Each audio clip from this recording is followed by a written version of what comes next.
Good morning students. आज हम आपको पार्ट 9 धोबी का गधा करवाने जा रहे हैं।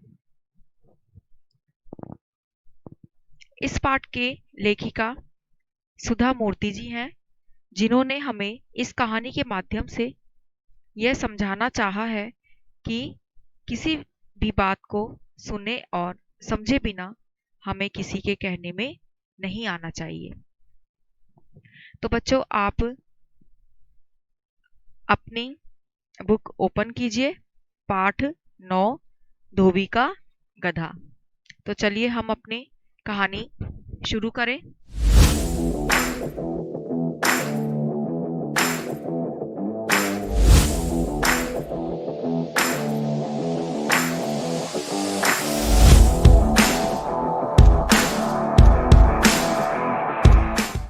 धोबी केशव अकेला ही रहता था।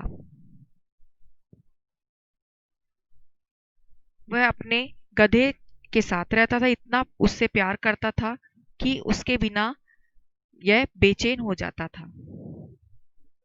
एक दिन दोनों कड़ी मेहनत करने के बाद घर लौट रहे थे। तभी उसने देखा कि पास के स्कूल में एक शिक्षक बच्चों को डांट रहे थे। आप फोटो में चित्र में देख सकते हैं कि एक शिक्षक बच्चों को डांट रहे हैं और ये केशव देख रहा है। शिक्षक बच्चों को डांट रहे थे, गधों, मैं तुम लोगों को इंसान बनाने के लिए भरपूर कोशिश कर रहा हूं, पर तुम में से कोई मेरी सुनता ही नहीं। केशव बोला, अरे यह तो कोई चमत्कारी आदमी है जो गधों को इंसान बना देता है।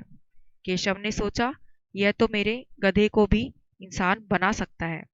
केशव बोला, महोदय, आप मेरे गधे को इंसान बना दीजिए, आप जो चाहेंगे मैं आपको दूंगा। शिक्षक केशव के भोलेपन को समझ गए और कहा, इसमें कोई समस्या नहीं है। केशव, तुम मुझे 1,000 रुपए दो, मैं 6 महीने के अंदर तुम्हारे गधे को इंसान बना दूंगा।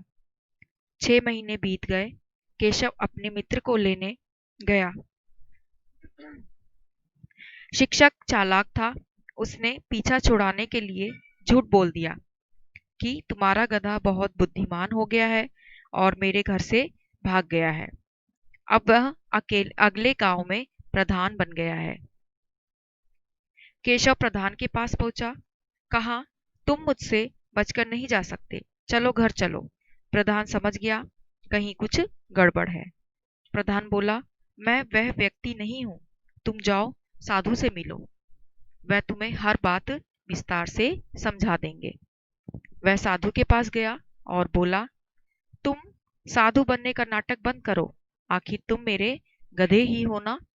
साधु ने केशव से पूरी कहानी सुनी।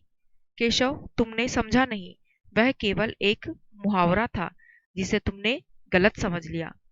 यदि कोई व्यक्ति बहादुर है तो हम कहते हैं कि वह शेर की तरह बहादुर है, परंतु इसका यह अर्थ तो नहीं है कि वह शेर है। वास्तव में शेर ही है। वास्तव में गधे मंदबुद्धि नहीं होते। एक शिक्षक ने तो क्रोध में उसे क्रोध में उस शब्द का प्रयोग किया था, तुमने उसे गलत समझा। तुम्हारा गधा अब भी उस शिक्षक के पास ही है। केशव, उस शिक्षक से लड़ने के बजाय उससे सीखने की कोशिश करो, तब तुम्हें सब समझ में आ जाएगा। केशव शिक्षक के पास लौट गया और उससे शिक्षा लेनी शुरू कर दी। तो बच्चों, आपने जैसे कि सुना, समझा कि केशव एक छोटी सी मुहावरे को जिसने उसका गलत अर्थ समझ लिया, जिसका कि उसको बाद तक भी पछतावा हुआ। तो स्टूडेंट्स, इस कहानी से हमें यह शिक्षा मिलती है कि कभी भी किसी भी बात को सुने और समझे बिना हमें किसी के कहने में नहीं आना चाहिए।